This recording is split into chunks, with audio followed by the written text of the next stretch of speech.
This is the Classic Auto Mall Show. Broadcast from the studios inside the Classic Auto Mall in Morgantown, Pennsylvania. Just 1 hour west of Philadelphia at Pennsylvania Turnpike exit 298. Featuring nearly 1,000 classic, vintage, and barn-find vehicles for sale under one climate-controlled roof. Now, here's your host, Classic Auto Mall president and the man with all the toys, Stewart Howden. And welcome, show number 155. That's hard to believe. We haven't really done 155 shows. Yeah, really. I guess we really have, haven't we? Yep. Anyway, 155, what a perfect couple of guests that we have for our 155th anniversary show. Yes. Is there 155? Is that platinum or is that titanium? What is the gift for 155 show? Classic cars. Classic cars, gotcha. It's your classic anniversary. And welcome to the show, Mike Tillson and Tobey Ross, both from the Radnor Hunt Concours. See, I just cut out a little bit there, CJR. I think you're going to have to fix that. Okay. Cough button. Don't call attention to it. Just keep going. No. I want to really point it out. I like to point out our faults, especially when they're not mine. Okay. Mike Tillson and Tobey Ross from the Radnor Hunt Concours d'Elegance, which they've so kindly invited me for some odd reason to be on their board of directors. So it's just kind of cool. So that goes good on the resume. Well, I'm not sure honored would be the right word, but I appreciate it so much. We are having a lot of fun with it. We'll delve into that here in just a minute. But we wanted to talk about, where did we sell cars this week? Where? Why, where did we do? So we only sold 23 this past week, so it was kind of a slow week. I don't know what we're going to do for next week. But how about Robisonia, which I'm sure I messed that up, Pennsylvania, Walnut Grove, Missouri, New Canaan, Connecticut, Toms River, New Jersey, La Habra Heights, California, Lake Ariel, Pennsylvania. I've never heard of that. San Antonio, Texas, Black River, New York, Marshall, Arkansas, Pine Grove, Pennsylvania, Troy, Missouri, Philadelphia, Pennsylvania. I'm not even going to try that one. It's a place in Pennsylvania. And that's another one I'm not going to try either. Holly Hill, Florida, Broken Bow, Oklahoma, Southampton, Massachusetts, Manheim, Pennsylvania, Wauseon, Ohio, Hopatcong, New Jersey, Redwood City, California, Townsend, Delaware, and DeLand, Florida. So the one I skipped was Secane, Secane. Secane, yep. Of course. And Lackawaxen. That's a tough one. That's really a tough one. That's kind of a tongue twister. Secane's Delaware County, PA. If you say so. Yeah. And how's the New Jersey, the Hopatcong? I'm sorry. I don't do Jersey. No Jersey for you. No. All right. Well, anyway, as we mentioned, we've got two special guests in the studio with us, Mike Tillson and Tobey Ross from the Radnor Hunt Concours d'Elegance in its 27th year? 27. Wow. Did you ever think? No. Wait a minute. Let me rephrase that. Did you ever really want it to go 27? Maybe a good 10-year run, and woo, look what we did. 10 and done, yeah. And it started kind of as an outlier from the Grand Prix that you guys used to do. Philadelphia Vintage Grand Prix, we're both involved in that. So how did that start? When did that, and when? That started in 1989. Wow. It was a promoter who blew into town and rounded up all the car guys he could find in Philadelphia and said, we're gonna recreate the Vanderbilt Cup races in Fairmount Park. Wow. And he started calling meetings and inviting people to come, and next thing you know, we're racing cars around Memorial Hall in Fairmount Park. Yep. And Mike and I wound up joining the board. Right.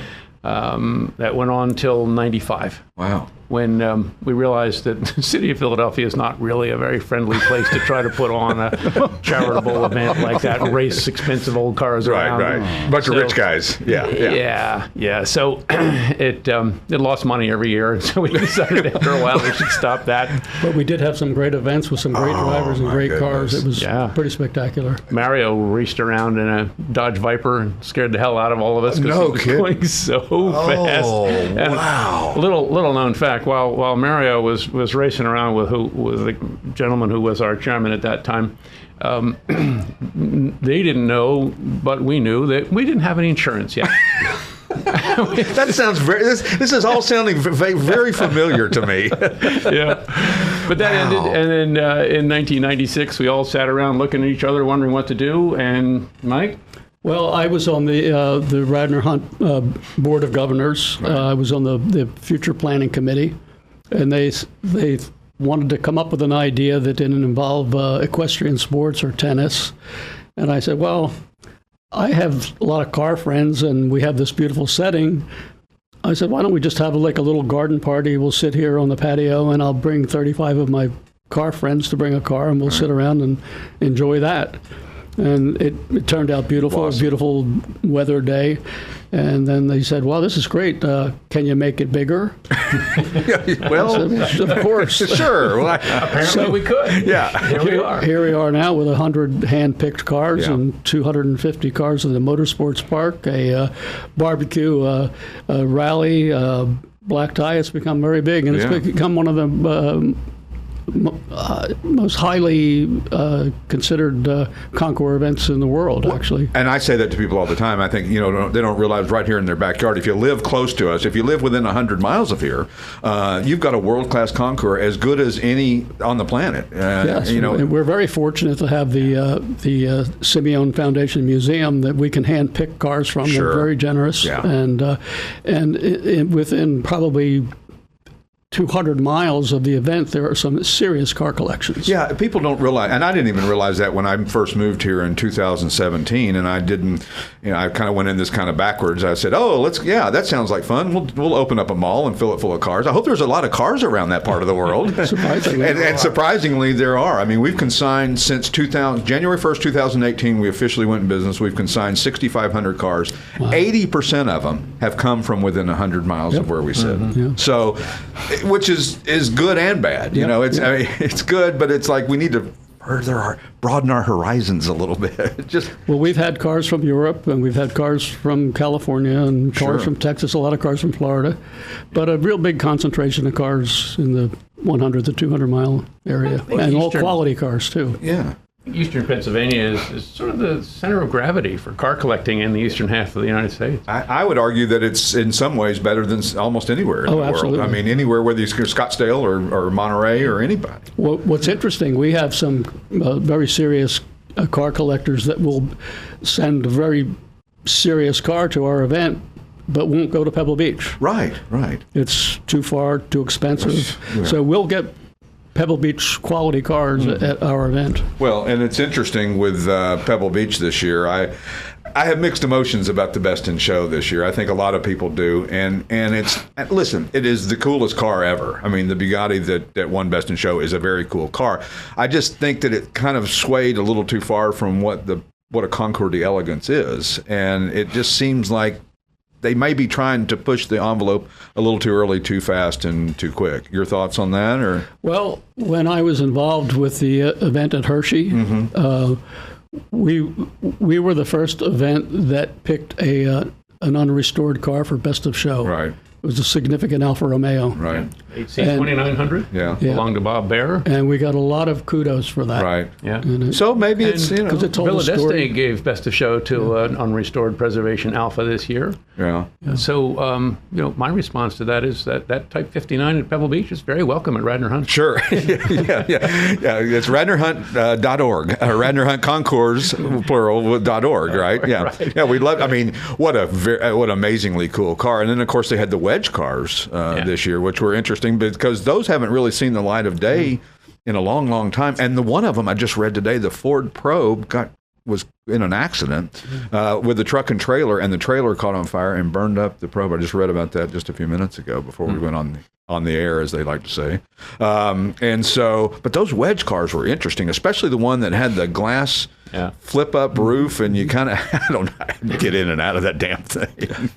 might be a little bit tricky. And I know that one of the things that they have been doing at Pebble Beach is they've had Justin Bell and Tommy Kendall do kind of a commentary thing, and it was okay the first year, and the second year it was pretty good though. This past one, did you watch any of that? It was on. I did, yes. Yeah, I watched it on YouTube, and it was pretty good. They were more focused on the cars. Before, they were talking in general terms about things and not saying, "Oh, and next is the 1937 whatever." And so when they did that, it became more of an interesting show because, these are cars that most people at any Concours most people have never seen these cars. Oh, absolutely. These are rare dogs, but there's also the format that you see where the cars that you see the same car winning Best in Show at different Concours. I don't know, is that a good thing or a bad thing for it? I mean, To a point, it's a Yeah, good to a thing. point, yeah. When a car has been everywhere and won a lot of awards, sometimes it needs to take a break. Sure. Because it's been sort of overexposed. Right. But every one of those wins adds to the resume of that car. Sure. So- And the value, And, right? and the Absolutely. credibility of your event. Well, You're exactly. consistent. You're consistent. Yeah, the consistency is the most important thing. I mean, and to win any one of these events, I mean, the level that you have to go to with these cars is unbelievable. And then to pick the best in show out of all the best in class cars, I mean, you're talking maybe 10, 15, 20 almost perfect car. There's no such thing as a perfect car, right? Depends. I love it when somebody says, "Oh, my car's perfect." No, well, we'll see about that. Let me get my little notebook here. What I try to tell my judges to convey to the entrants is that you're already a winner by being here. Absolutely. You're on a field of cars that are compared to none. Yeah, So exactly. enjoy it. And Yeah, and if you win something, great. yeah. And our local friend won best in class. Ross Myers from Yeah, I Three saw Dog that, Garage yeah. won best in class with a.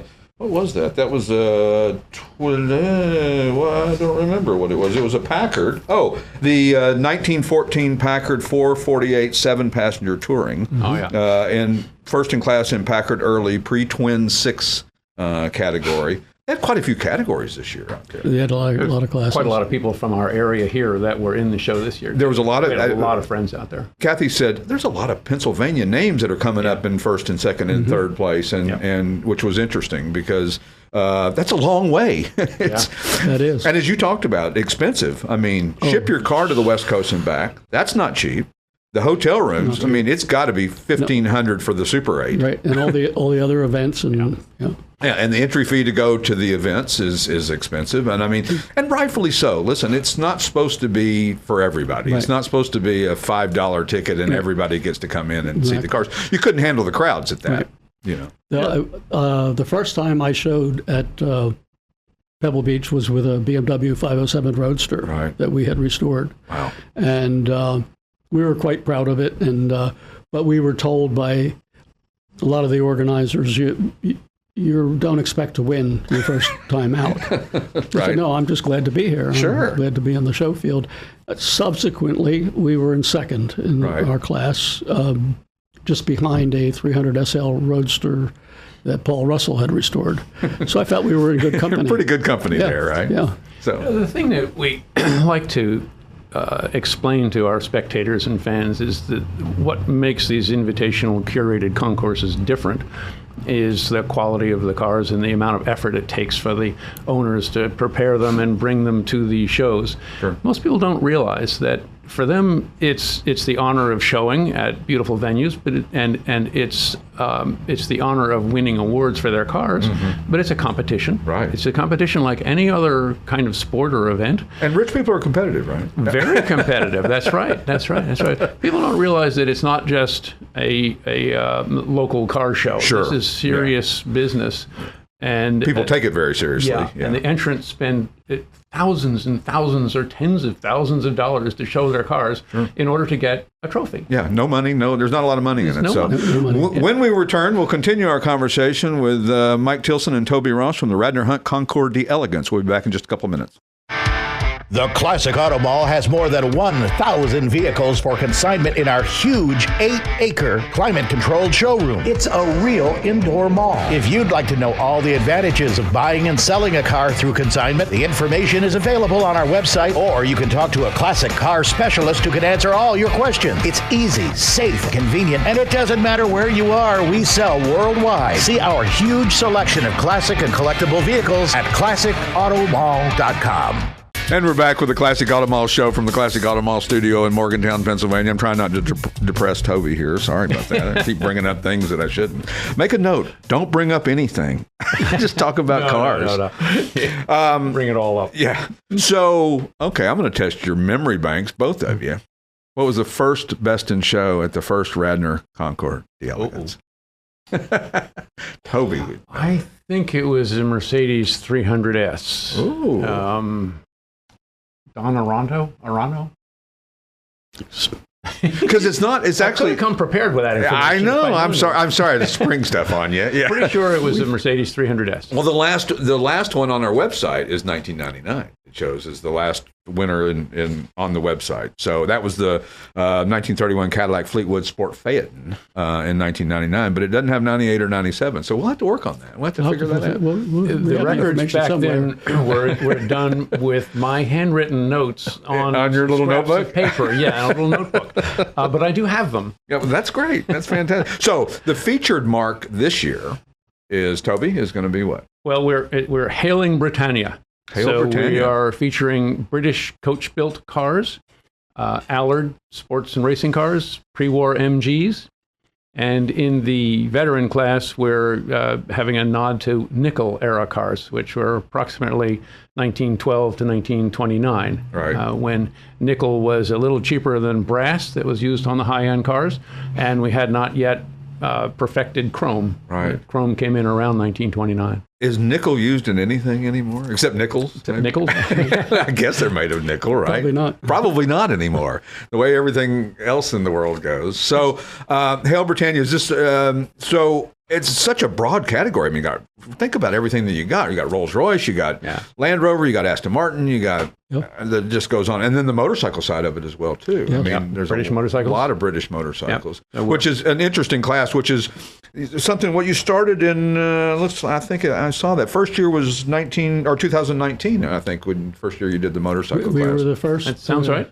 Yeah. To do that. Yeah. Yep. Some other concours picked that up, but we were the first to do motorcycles. We're very grateful to have John Wallace on our team. He who finds puts some of the together. rarest bikes. It's amazing. The one degree of separation about everything motorcycles is John. Yeah. You know, it's just amazing who he knows and the collections that he knows about. And motorcycles, you know, the cool thing about collecting motorcycles is you can fit 100 motorcycles in the space you can fit about 10 cars. Exactly. Right. You know, people wonder why it's hard selling a fire truck anymore. It's like Exactly. taking up too much damn space. We were actually the first Concours and the only Concours that does horse-drawn carriages and coach work. Right. Because that was so prevalent around here, I think it's important to recognize that. Sure, the Durham Body Company. I have a Packard with a Durham body. They started out in the coach building business. Right. And they transitioned into carriages. And they called it coach building even with the cars, but it was not the proper, it wasn't a horse-drawn coach. Yep. Right. Yes, we've had some featured classes with carriages and Absolutely. Yeah, I mean, that were car company. They became car companies. Right. one of the things that differentiates Radnor Hunt from other high-end concourses is the equestrian connection. Sure. It is a fox hunting club, and there are horses everywhere. And our beneficiary is the Thorncroft Riding Academy. Sure.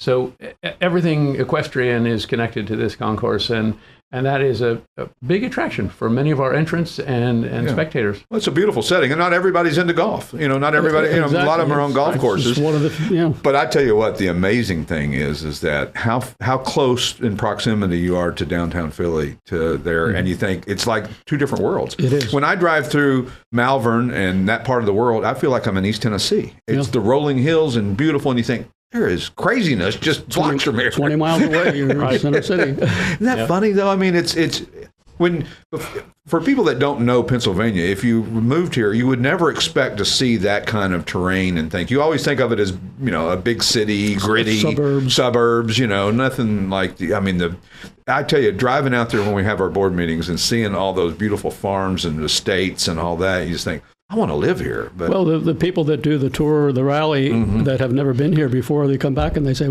we had no idea. Right. Thanks for thanks for turning us on to this area. Yeah. Well, same with us around here. I mean, you want to go take your car for a test drive, you go through Amish country and the hills and rolling hills, and it's beautiful country. It's so peaceful and serene. And the roads are much better. I mean, if you've ever taken anything with thin, new sports type tires down the turnpike and hit one of those turnbuckles, and you just know that there's $1,000 of wheels just gone and tires. I mean, although I'm always on to my wife about curbing tires or wheels, and I curbed my wheel going into my own damn driveway yesterday on my Mercedes, and and they go, oh, that's the clear coated kind. Then they're going to have to, you just got to get a new wheel. I'm like, well, it's just like a little gash that big. Well, not just a little gash. So anyway.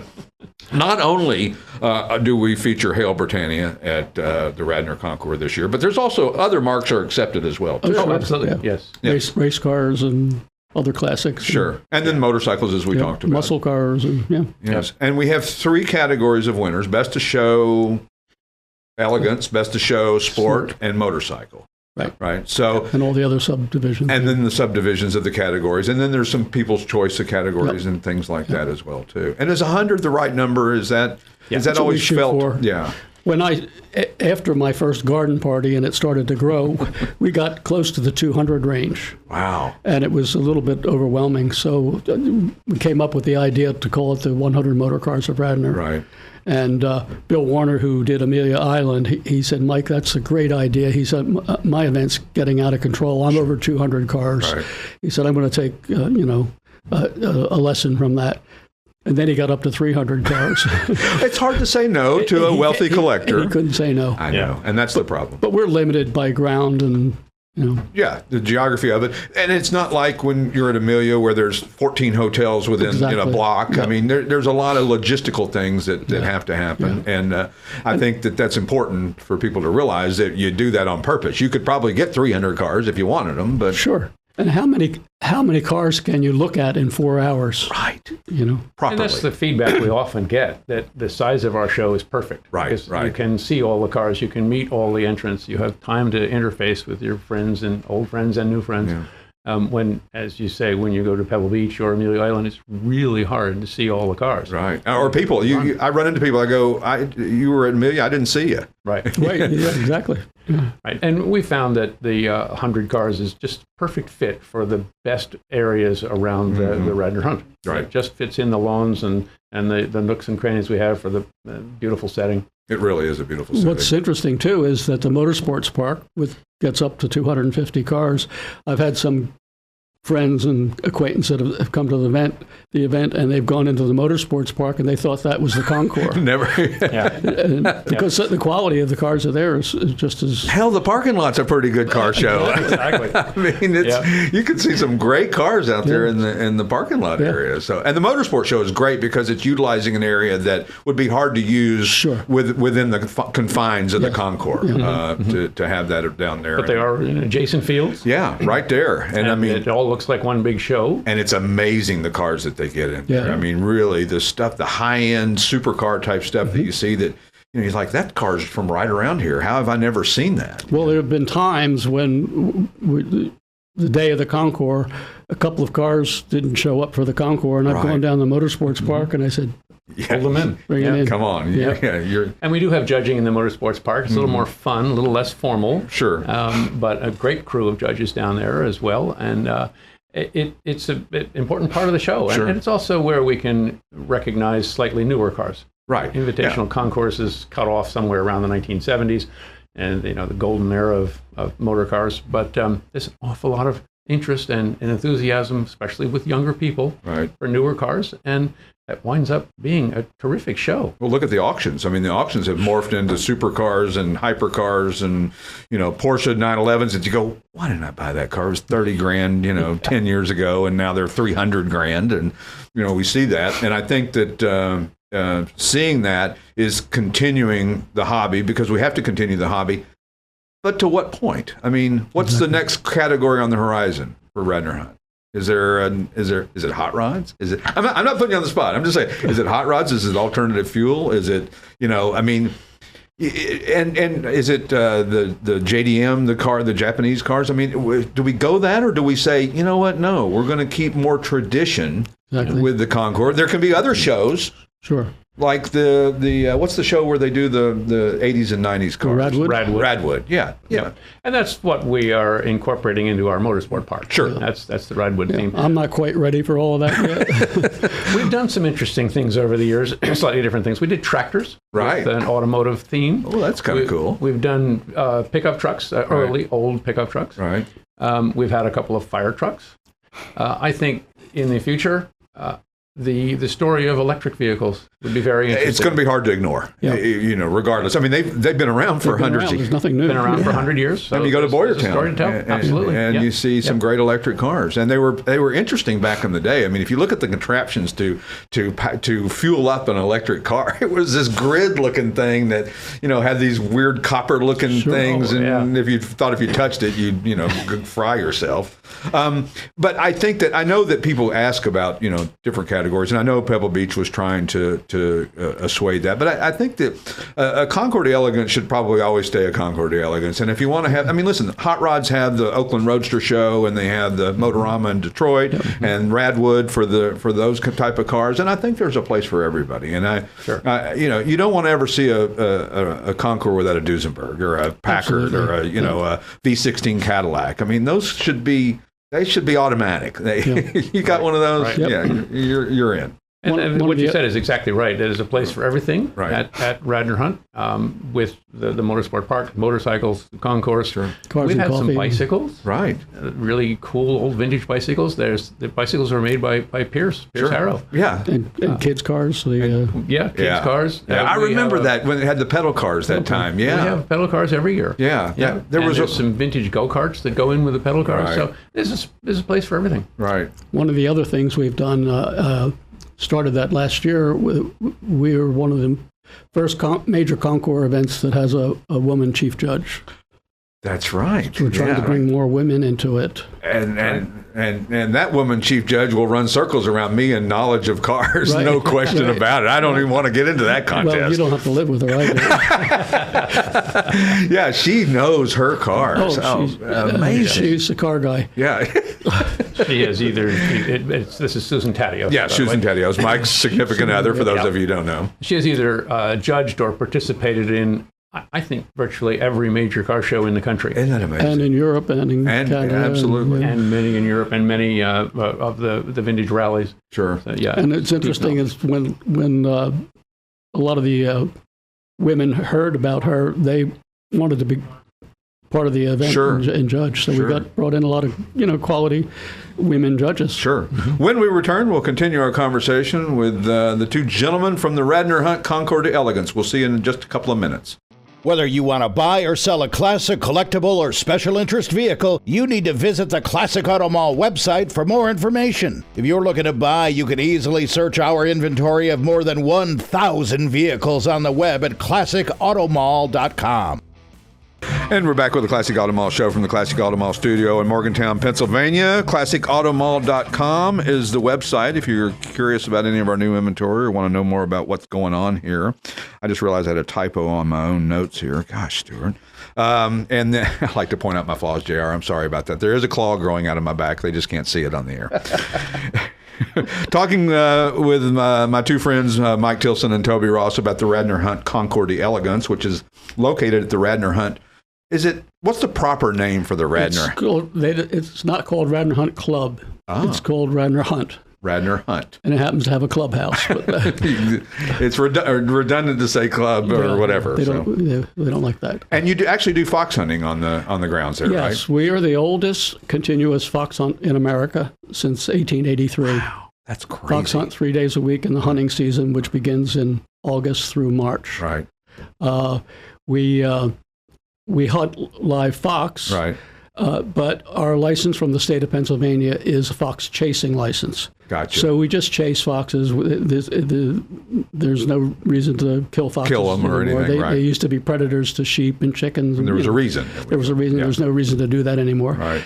And we keep the habitat open for them and other wildlife. You take care of the foxes. And we do. If we see a fox that has a mange, and we know where he lives, we put out chicken or hot dogs with ivermectin, antibiotic, and to help cure the mange. Oh, wow. And they like chicken and hot dogs. Absolutely. Yeah. Well, who doesn't, you know? And then, every now and then someone will drop by the kennel that had a turkey dinner and they got the carcass left over, and we'll take the carcass out and put it in the woods for the and that'll give them something to a point to go towards. To stick around, yeah. Yeah, don't leave. And the hounds are carefully selected to be chasing hounds? Yes, they're what type of dogs are they? They're foxhounds. They're breed unto themselves. Duh. So there are English foxhounds, there are Penn Merridale, and they're crossbred and American. So we have crossbred and American hounds. Wow. And are the hounds owned by the club? They're owned by the club. Wow. We have about 70 in kennel. No kidding. Yeah, and it's a full-time job. Our huntsman lives on the property and maintains the... They don't have to dress up in that whole garb, though, every day. No, no, that's only in the formal season in November. If you haven't seen Mike in his formal garb, it's badass. Sometimes it's just cool. I could never. It's like Corky Coker in his big leather boots. I couldn't get away with it, but you pull it off really well. Scarlet. Scarlet. Scarlet. Yeah. Interesting story about that. I don't know if you know Rita Mae Brown, who wrote these books. She has a hunt down south. Very interesting lady. Right. And she writes books about fox hunting and horses. And she said, Mike, you should come down and hunt with my group sometime. I said, I'd love to do that. She said, well, I just have to warn you, it's a little dangerous. I said, what, the big jumps, ditches? She said, no, the women.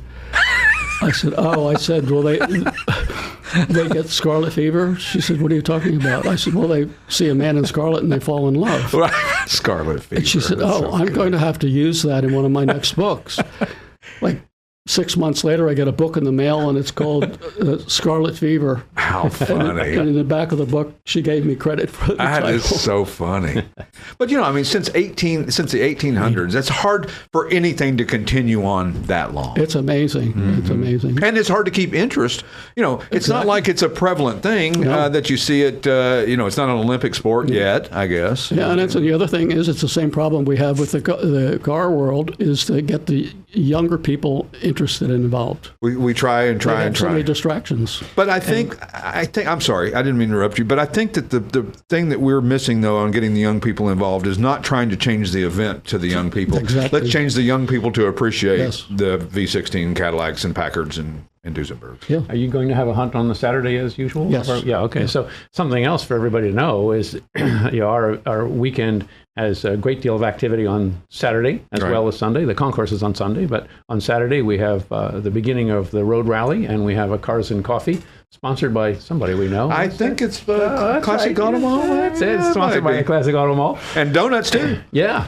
But at the same time, Mike and the group will be starting a fox hunt. Wow. So if you're there early Saturday morning to see the start of the rally and see the Cars and Coffee, just wander over to the barn and you'll see them all saddling up and getting the hounds out and taking off on a hunt. And it's really, really cool. Oh, I'd like to see that. I haven't seen it. And is it one ticket for all 3 days, or do you not need a ticket for Friday and Saturday? You need a ticket to participate in the rally on Saturday, but everything else is free on Saturday. Oh, nice. Yeah. That's nice. So Sunday if people is gated and ticketed. Sure. But yeah. And I'll tell you, you need to go see the start of that fox hunt. The horses are huge. The scarlets are beautiful. The hounds are great. Yeah, they're little yeah, it's just wonderful. So, and then something with carriages you do also, right? Is there a carriage parade? Yes. Parade, and that'll happen on Saturday or Sunday? Sunday. Gotcha. Yep. And we also do parade the foxhounds. We have our huntsmen come out with 2 whipper-ins and parade the hounds on the race course. Right. Oh, that's right, because there's a race course there down the hill.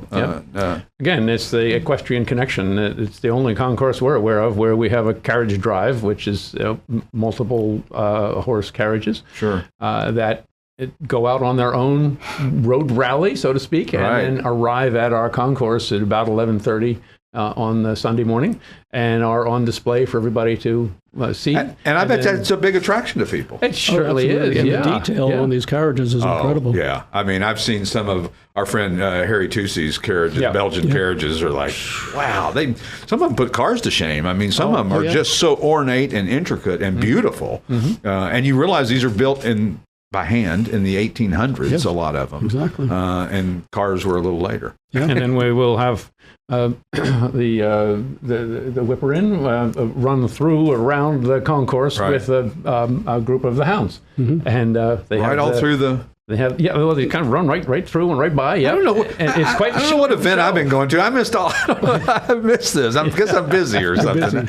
I don't know. I'm trying to buy some silent auction stuff. Right. We have that too. Thank God, because Kathy says, what's he going to spend his money on if we don't have silent auction stuff where he can buy whatever? So I love those silent auctions. So, so there's the barbecue is on Friday night, and that's an informal get together with the participants, Early and entrance. early entrance and that kind of thing. Now, people can buy tickets to that as well too? Sure. Yes, indeed. Okay, Yep. and to the gala or to the formal Right. thing on. Well, I've met some great people there. I tell you, There's some Chuck interesting- Cantwell, Shelby he's fame, great. and Judy Stropus, who's become a great friend of ours, and Both of whom will be among our honored and Alan guests. Cathcart, who was on our show a couple of weeks ago, and he is fascinating. Right. My Interesting goodness. history, Right. yeah. My goodness, what he has done, and to go 100 miles an hour on the Bruff Superior, and a bike that's complicated to operate, and people don't realize that those things weren't. They had stick shifts on a motorcycle. Well, He is it's our like, main honored guest. He's coming over from England Yeah. to join us. And I love that he likes to say that he did his career backwards. He started racing cars, and then shifted over to motorcycles, where he was tremendously successful. His first car race, not his first, but one of his car races was in a Lamborghini a Ferrari Dino that he rented from Avis in London, and went and blew the brakes out on it, like renting a Shelby GT350 back in the day. Back in the Before there day. was GPS to keep track of the rental cars. Yeah, isn't that the truth? The way people drive a rental car is shameful. We all have been guilty of it. No respect. Yeah, we used to have races. I don't think the statute of limitations may not be up on some of these, but we'd go to events. Of course, the fun thing to go to auctions back in the day was to buy a really crap can car on Wednesday of the auction, drive it for the weekend, and sell it Sunday. Right. Don't quite have those anymore, but boy, the auctions were up and down this past. It was very interesting, It was yeah. an interesting week in Monterey, and a lot of surprises, a lot of no sales on I some noticed cars. that, Of yeah. course, High-end cars, yeah, some of the high-end cars There'll failed be to a lot sell. written about this past week of auctions. Yep. I noticed that Mecum seemed to miss the mark on some of those cars, which is an interesting choice. Mecum hit some home runs on muscle cars. They sold a Daytona or Dodge Daytona. Dodge Daytona, thank you, Toby, for $3.3 million, and then a Plymouth Cuda convertible, one of 14, for $2.4 million. And But then the GT40. and then for the lightweight for $7 $7.8 million or something. I don't even. Those can't- were home runs for sure. Can't imagine raising my hand or paddle at that price point. I don't care how much money I have. Now you pay somebody else to hold the paddle for you. Yeah, that's so true. But it'll be interesting to see. I know that RM, their preliminary sales were $161 million, which if you start doing the math on their commission, that was a pretty good weekend for them. It was. It was. But overall, the sales were down for the first time in a number of years. Yeah. I think there was a total of $370 million. Yeah. And we had been expecting in excess of $450. Mm-hmm. Yeah. And an awful lot of the high-end cars were no sales. Well, how many high-end guys can afford $1 million plus car? I mean, your net worth can't be $1.1 million if you're buying $1 million car. Exactly. You got to have $100 million, Yeah. probably minimum in the bank to buy $1 million car, and it only goes up from there. And of course, you had your hands, Mike, on a lot of these cars. I did back in the day, and if you could have just Well, there were a lot of people that were smarter than I that didn't. that held on to them, right? Right. Well, we live in interesting times. Yes, we certainly do. And I noticed that at our one of our other favorite events besides the Radnor Hunt is the Chattanooga Motoring Fest, which is a great event down in Tennessee. Coming up in October. Yeah, coming up soon. And the hub of that is the Westin Hotel there. It's just amazing. You just see everybody. I know. It's just so cool. Convenient. It's so You walk out convenient. to the hotel and everything's there. And there's restaurants there, and all the cars are right there, and everything is right there, and it's always exciting. And they've done a good job of making it just more than a car show for a better term. Same with the Radnor, with doing the Foxes and the Carriages and all that. They've added different elements to it, and I think they both work in their own way. Sure. And I think Chattanooga has really put itself on the map, and I think it will continue to do so as time goes on. We like going down there, and I grew up in Knoxville, which is just north of Chattanooga, and we always looked at Chattanooga as the little peon city that, well, they've surpassed us. They're way cooler than Knoxville now. So. Well, when I got involved, it's the first time I had ever been there. Right. And I was like so impressed and how southern it is and how easy and relaxed And friendly. it is. Yeah. Friendly. And friendly people. I mean, but Pennsylvania reminds me of that in some respects too. When I moved to Pennsylvania, I thought I was moving to the north, and it's not really Not the quite. north in Not quite, the in the true sense of the way people think about this part of the world. You think of everybody as fast-paced and, angry and ready to go, and, and we're not that way. Not quite. Looks like we're just about ready to go to a break. We'll continue with our show here in just a minute on the Classic Auto Mall Show. Buying and selling via consignment is safe, easy, and secure. We advertise, sell, and ship worldwide. And if you'd like to know all the advantages of selling your car through consignment, the information's available on our website, or you can talk to a classic car specialist who can answer all your questions. Plus, you can easily search our inventory online at classicautomall.com. And we're back with the Classic Auto Mall Show with our two friends, Mike Tillson and Tobey Ross from the Radnor Hunt Concours d'Elegance, which is coming up in, today is the 21st of August already. Oh, my gosh. It's Coming up fast. 3 weeks? 2 weeks? 2.5 weeks. By the time this airs, it'll be a week and a half. 2 weeks from airing, right? Golly, it's just a time. I never, until I had to pay rent every month, I never knew how fast time went. My son said that to me. He goes, "Dad, you always talk about time going fast." He goes, "I didn't realize it until rent was due at the end of the month." You're like, how can it be the end of the month already? It's just amazing. So the featured mark at Radnor Hunt this year is Hail Britannia, and we're excited to see some of the fantastic British and your cars that'll be there, in addition to a bunch of other cars as well, too. And another great event that's coming up is the St. Michael's Concours d'Elegance. That's coming up in Maryland. Is it St. Michael's, Maryland? Is that the city? I don't even know. Well, it's near there, but it's Kent Island. Kent Island, yeah. And it's a new location this year? Or? This is maybe the second year. Second year. Second or third We've year. been running the spring event at the Kent Island Yacht Club for the last few years. This concourse was started in St. Michael's, Maryland, so it maintains that name. Right. But the show is actually at the Kent Island Yacht Club, Kent Narrows. And I know that one year they had done wooden boats. Is that still part of the... Still do. They still do. Still do, yeah. Kind of like Keels and Wheels down in Houston, which I've never been to, but I hear that's a pretty great event as well. Exactly. Just as Radnor Hunt has an equestrian theme, St. Michael's has a nautical theme. On the water, it makes sense. Exactly. The judge's meeting room is actually on a boat. Oh, how cool is that? Yeah. My boat's not that big. This is a big boat. It's a big boat. It's tied up right next to the yacht club. So. Yeah. And the yacht club's tremendously supportive. So. Yeah, and I tell you, that's a beautiful part of the world, in the Chesapeake Bay area and all that. And we did recently buy a boat, and we went down and looked at some dock areas and things like that, and didn't like what we saw. But somebody said, you need to go on the eastern side of the Chesapeake, Chesapeake City, and this and places like this, you'll find you like it a lot better down there. Yeah. So now we're kind of thinking of that. We don't know what we're going to do. So will there ever be a boat class here? No, just kidding. Never know. Yeah, never say never, right? Yeah. There's some Lamborghini-powered boats, some Ferrari-powered boats. How about the Rivas? Oh, my God, those things are beautiful. Amazing. I have a model Riva in my office. It's big. Not quite big enough to traverse the waters, but it's the biggest one I'll ever have. Well, that's awesome. Whether I like it or not, right? Beautiful. So, man, some of the winners of Best in Show at Radnor have been amazing. Last year was the 29 Rolls-Royce P1 Derby Speedster by Brewster. An amazing car. I mean, absolutely. And then the sport was the 62 Lotus 23 Sport Racer, which very neat car. Yeah, that was a great support car from our friend Bob Morabili. Yeah, and then the motorcycle was the 54 MV Agusta, the Disco Volante. I love that. That's so cool. That is, when we were at one of the other concours, I can't remember, I don't know if it was the MV Agusta or something like it, started up and it sounded like a bomb went off. It was the loudest thing I've ever heard, louder than any car I've ever heard. I mean, it was just amazing.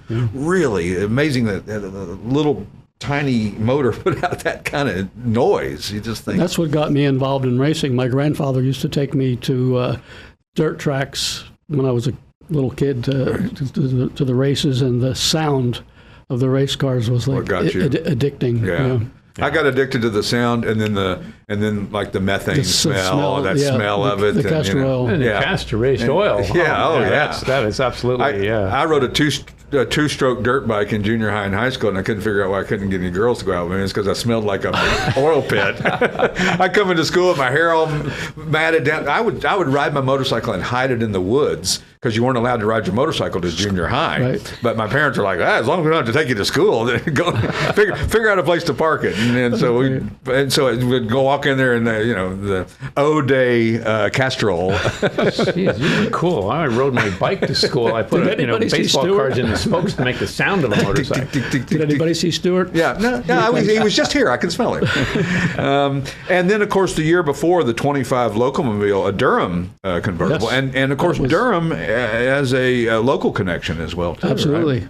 Yeah. Absolutely. Yeah, we all did some time in the Durham bodybuilding. Yeah, Mike worked there. That was the Elgar Ferrari Building? dealership Yeah. in Rosemont. Yeah. Yeah. Wow. And when I was there, Durham was still doing some custom coach work there. Really?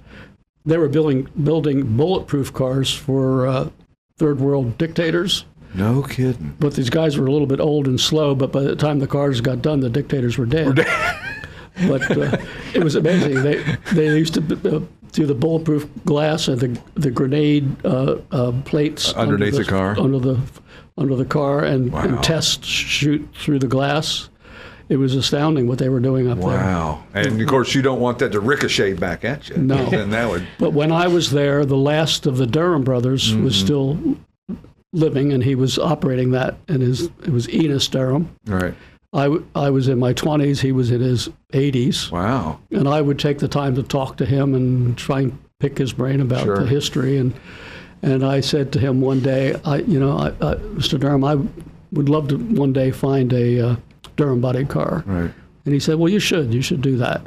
But at that stage in my life, I was interested in race cars, fast cars. And I happened to be at an event one day. I think it was Amelia Island. I was walking down the grass, and somebody said, be careful, there's a car behind you. And I looked behind me, and there was a Packard. I couldn't even hear it. Right. It was so dead quiet and smooth. And subsequently, by the time I got to be 50 years old, I found a Durham body Packard. Right. Which I still have. Oh, you still have it? Wow. And did your father work at Durham Body as well, too? No. Okay. My father had his own shop. Oh, he had his own shop. Gotcha. My father, my grandfather, and my uncle, they were all in the car business. Right. So hard for you to avoid it, right? Right. Not that you wanted to, but. Well, they said you don't get in the car business. They made me go to college, and I hated every minute of it. I think that's the on the resume of every car guy is that I hated college, but I did it because I had to. Right. It was not. I knew better. Nope. I knew that I wanted to be involved with cars. I just didn't know how to get involved with them back in the day. And growing up in East Tennessee, there wasn't a lot of car events. There wasn't even a lot of car shows. Yeah. And then you come up here, and I mean, figured it out. Every weekend there is car shows and cars and coffees and events, and it is just overwhelming how many things are on our calendars that we just can't go to all of them. Yeah, we've got something on every weekend from now until the beginning of November. We were just discussing that there's not a weekend that we don't have something between Audrain and going down south and Chattanooga and Pebble Beach. And just everything. I mean, it's and I think that's a good thing because. Especially the established ones. Some of these newer ones are going to have a tough time making it work because it like you said, it's a commitment, Tobey, and people, just to detail a car to go to any one of these concours, it could be very expensive, thousands of dollars just for the cleaning. Yep. Forget the other part of it and fixing all the little things. I mean, when you look at 10 perfect Duesenbergs and you're trying to pick the best in class. It's got to be difficult. I mean, very difficult. Is there anything? Are these cars pretty much almost flawless? I mean, do you have to find one little nick? Well, still a lot of it is subjective. Right. In the end. Right. I'm on the ICJAG board, the International Concours Advisory Judging Association, and we've come up with a guidelines to things to look for and assign certain points. Right. But at the end, we have a 5-point category for our provenance or history or part of the story. Right. So it still, in the end, comes to a subjective part. Sure. I mean, a beautiful car in the beautiful color, and it's exactly the same as the one next to it that's in maybe a drab color. And it may not be no fault of the car. It may have originally been that color. Correct, yeah. Is there any harm or foul in repainting, let's say, a Duesenberg in a different color? I mean... It's points off. It's points off? Sure. And how do you know? Differentiator. I mean, how do you know that's the thing? I mean, how do you know that... There's a certain expectation that when the owner fills the entry form out, right, he telling you the truth. Telling you the truth. Right. And then there's no harm when you're judging the car in asking him. Sure. And usually you have information about the cars you're judging ahead of time, and you could do some research. And do a little checking yourself. Yeah. So that's the thing about judging. Mike and I judge at a lot of events, but it's judging. If the judges become judges because they've had gasoline in their veins since they were born, and they've spent their entire lives in their car world, and so they recognize that that Duesenberg is brown and it's supposed to be blue or something. Right. Well, and I think that judging says it all. I mean, you're judging a car and what your thought is about the car and what your feelings about the car are. And there's nothing wrong with something because it's beautiful winning the award, right? That always helps. It always looks good at the poster next year. Yeah. Does the guy who's got the great story about the car, how does that factor into the judging? That's important. It can be very important. Yeah. Yes. Like if you know the history of who was in it and did it and this and that. And the presentation by the owner or his representative to the judges is critically important. The book of photos of the restoration and things like that. To a point, certainly to answer questions, or to alliterate points, but it's amazing how really good some people are at presenting their car to the judges. And conversely, it's amazing how not so good some people are about it. Do you ever have to be the bearer of bad news? I imagine you do. Oh, that's got to be tough. Yeah. That's got to be tricky. But, listen, it's a learning curve for most people, and most people hopefully will take it as such, is that their first concours that they're invited to be in, you're probably not going to win anything, and you're probably going to learn a few things about your car that you didn't know, whether you like it or not. Right. We do the same thing here. We put the car up on the lift and go, there's a rust hole in there, and the guy goes, I've never seen the car on the lift before ever. I've owned the car for 30 years. Right. Never had it on a lift. I don't know what it looks like underneath. And so I think that, from a learning curve standpoint, but again, a lot of rich people are doing this, and they don't like to lose. That's right. And they plead a good case for their car to be best in show.